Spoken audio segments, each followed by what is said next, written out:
नमस्कार, स्वागत है आप सभी का परीक्षा वर्ल्ड के इस यूट्यूब चैनल में।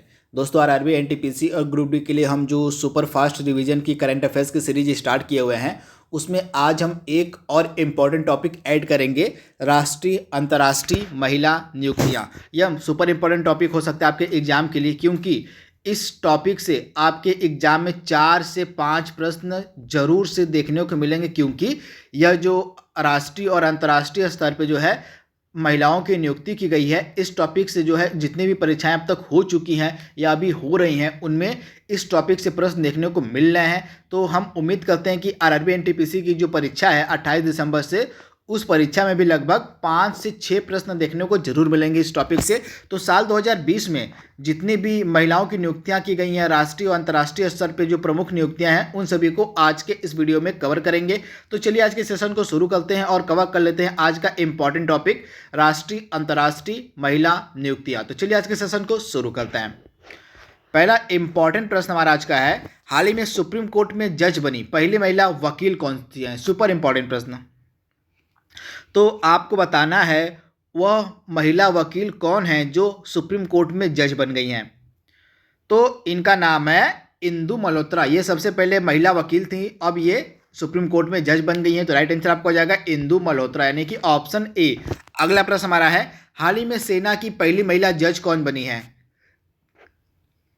तो हाल ही में सेना की पहली महिला जज कौन बनी है? तो इनका नाम है ज्योति शर्मा, यानी कि ऑप्शन बी इसका बिल्कुल सही है। ज्योति शर्मा जो है ये सेना में पहली महिला जज नियुक्त की गई है, तो इनका राइट आंसर हो जाएगा ज्योति शर्मा।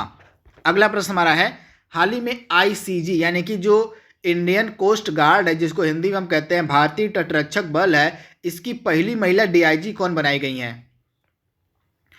तो भारतीय तटरक्षक बल यानी कि आईसीजी की जो पहली महिला डीआईजी है, ये बनाई गई है नुपुर कुलश्रेष्ठ, यानी कि ऑप्शन ए इसका बिल्कुल सही। जो नुपुर कुलश्रेष्ठ हैं, ये भारतीय तटरक्षक बल की पहली महिला डीआईजी नियुक्त की गई हैं। तो ऑप्शन ए इसका बिल्कुल सही है, नुपुर कुलश्रेष्ठ। अगला प्रश्न हमारा है, गौरी सावंत निम्नलिखित में से इनका संबंध किससे? आपको बताना है, काफ़ी इंपॉर्टेंट है। इनसे कई बार एग्जाम में प्रश्न पूछा जा चुका, पिछली जितनी परीक्षाएं हुई हैं अब तक, पिछले जैसे बहुत सारी परीक्षाएं अब तो हो रही हैं, तो उनमें जो है इनसे गौरी सावंत से रिलेटेड बहुत सारे प्रश्न पूछे गए हैं। तो ये गौरी सावंत हैं क्या? तो गौरी सावंत जो है ये देश की पहली महिला ट्रांसजेंडर चुनाव आयुक्त है, चुनाव राजदूत है। आप इसे याद रखिएगा, ये गौरी सावंत कौन है? तो देश की पहली महिला ट्रांसजेंडर चुनाव राजदूत बनाई गई। तो ऑप्शन ए इसका बिल्कुल सही है, देश की पहली महिला ट्रांसजेंडर चुनाव राजदूत बनाई गई हैं गौरी सावंत। इनके बारे में आपको याद रखना है, काफ़ी इंपॉर्टेंट प्रश्न है। वहीं अगर हम भारत की पहली महिला फ्लाइट कमांडर की बात करें तो इनका क्या नाम है? तो भारत की पहली महिला फ्लाइट कमांडर बनी है सालिजा धामी। इनका नाम है सालिजा धामी, जो है ये भारत की पहली महिला फ्लाइट कमांडर बनी है। वहीं भारत की सबसे युवा सांसद कौन बनी महिला? तो इनका नाम है चंद्राणी मुर्मू। चंद्राणी मुर्मू जो हैं ये भारत की सबसे युवा सांसद बनी है, तो इन्हें भी आपको याद रखना है। तथा नौसेना की पहली महिला पायलट कौन बनी है, भी इंपॉर्टेंट है। तो नौसेना की पहली महिला पायलट बनी है शिवांगी जोशी। इनके बारे में भी आपको याद रखना है। अगला प्रश्न हमारा है, हाल ही में देश की पहली महिला फाइटर पायलट कौन बनी है? तो महिला फाइटर बनी है पायलट कौन है? इनका नाम है शिवांगी सिंह। तो ऑप्शन ए इसका बिल्कुल से, जो शिवांगी सिंह है ये देश की पहली महिला फाइटर पायलट बनी है। तो ऑप्शन ए इसका बिल्कुल सही है, शिवांगी सिंह। अगला प्रश्न हमारा है, हाल ही में वायुसेना की पहली महिला फ्लाइट इंजीनियर कौन बनी है? तो वायुसेना की पहली महिला जो फ्लाइट इंजीनियर, आपको बताना है कि वायुसेना की पहली महिला फ्लाइट इंजीनियर कौन बनी है? तो इनका नाम है हीना जायसवाल, यानी कि ऑप्शन ए इसका बिल्कुल सही। जो हीना जायसवाल हैं ये वायुसेना की पहली महिला फ्लाइट इंजीनियर बनी है। तो ऑप्शन ए इसका बिल्कुल सही है, हीना जायसवाल। अगला प्रश्न हमारा है, भारत की पहली महिला एम्बुलेंस ड्राइवर कौन बनी है? तो भारत की पहली महिला एम्बुलेंस ड्राइवर बनी है एम वीरा लक्ष्मी, यानी कि ऑप्शन बी इसका बिल्कुल से। जो एम वीरा लक्ष्मी है ये भारत की पहली महिला एम्बुलेंस ड्राइवर बनी है। तो ऑप्शन बी इसका बिल्कुल सही है, एम वीरा लक्ष्मी। अगला प्रश्न हमारा है, हाल ही में देश की सबसे युवा महिला सांसद कौन बनी है? तो उड़ीसा के केवंझोर से चुनाव जीते आप, इनका एरिया भी आपको याद रखना है। उड़ीसा के क्योंझोर से जो है इन्होंने यह एमपी का चुनाव जीता है तथा इनका नाम है चंद्राणी मुर्मू, यानी कि ऑप्शन ए इसका बिल्कुल सही है, चंद्राणी मुर्मू। इनका संसदीय क्षेत्र है उड़ीसा का क्योंझोर जिला, तो इसे भी आपको याद रखना है। अगला प्रश्न हमारा है, भारतीय राष्ट्रीय विज्ञान अकादमी की पहली महिला अध्यक्ष कौन बनी है? तो भारतीय राष्ट्रीय विज्ञान अकादमी की पहली महिला अध्यक्ष बनी है चंद्रिमा साहा। राइट आंसर आपको हो जाएगा ऑप्शन सी, यानी कि चंद्रिमा साहा जो हैं ये भारतीय राष्ट्रीय विज्ञान अकादमी की पहली महिला अध्यक्ष बनी है। तो ऑप्शन सी इसका बिल्कुल सही है, चंद्रिमा साहा। अगला प्रश्न हमारा है, वर्तमान में विश्व स्वास्थ्य संगठन यानी कि WHO की मुख्य वैज्ञानिक कौन है? तो वर्तमान में विश्व स्वास्थ्य संगठन यानी कि WHO की मुख्य वैज्ञानिक हैं सौम्या स्वामीनाथन, यानी कि ऑप्शन बी इसका बिल्कुल से जो सौम्या स्वामीनाथन है ये वर्तमान में विश्व क्या है स्वास्थ्य संगठन में वैज्ञानिक हैं। तो इसे भी आप याद रखिएगा, ऑप्शन बी इसका बिल्कुल सही है। तो इनके बारे में आपको याद रखना है। इसके बाद हमने कुछ अंतर्राष्ट्रीय स्तर पर भी नियुक्तियों को यहाँ पे अपलोड किया हुआ जो आप देख सकते हैं, जो आपके एग्जाम में पूछे जा सकते हैं। तो सबसे पहले आप देख लीजिए यहाँ पे क्या है, UNDP united nation development programme की सद्भावना दूत बनाई गई हैं पद्मा लक्ष्मी, ये भी आपके एग्जाम पूछी जा सकती हैं। उसके बाद मैंने आपको बताया WHO की मुख्य वैज्ञानिक बनी है सौम्या स्वामीनाथन। उसके बाद UN वीमेन की उप कार्यकारी अध्यक्ष बनी है अनीता भाटिया, इनके बारे में आपको याद रखना है। यूनाइटेड नेशंस वीमेन की जो है उप कार्यकारी अध्यक्ष बनी है अनीता भाटिया। उसके बाद अटलांटिक महासागर पार करने वाली पहली महिला पायलट बनी है आरोही पंडित, इसे भी आपको याद रखना है। अटलांटिक महासागर पार करने वाली पहली महिला पायलट बनी है आरोही पंडित, इनके बारे में आपको याद रखना है।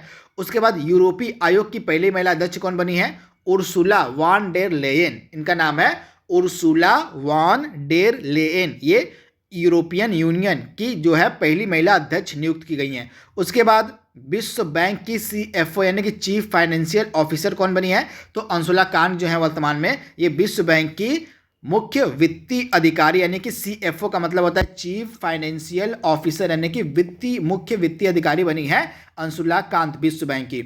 उसके बाद ICC मैच की अंतर्राष्ट्रीय पैनल में अंतर्राष्ट्रीय मैच रेफरी की अंतर्राष्ट्रीय पैनल में शामिल होने वाली प्रथम महिला तो GS लक्ष्मी, यहाँ पे याद देखिएगा जो GS लक्ष्मी है ये ICC मैच रेफरी की अंतर्राष्ट्रीय पैनल में शामिल होने वाली पहली महिला हैं। उसके बाद ब्रिटेन के गृह सचिव बनाई गई हैं प्रीति पटेल, आप याद देखिएगा ब्रिटेन की गृह सचिव बनाई गई हैं प्रीति पटेल। उसके बाद ब्रिटेन की वित्त मंत्री बनी है ऋतु सुनाक। उसके बाद आप याद देखिएगा पहली महिला लेफ्टिनेंट जनरल पाकिस्तान की हैं डॉक्टर निगार जौहर, आप याद देखिएगा पाकिस्तान की जो हैं पहली महिला लेफ्टिनेंट जनरल हैं जो है इनका नाम है डॉक्टर निगार जौहर।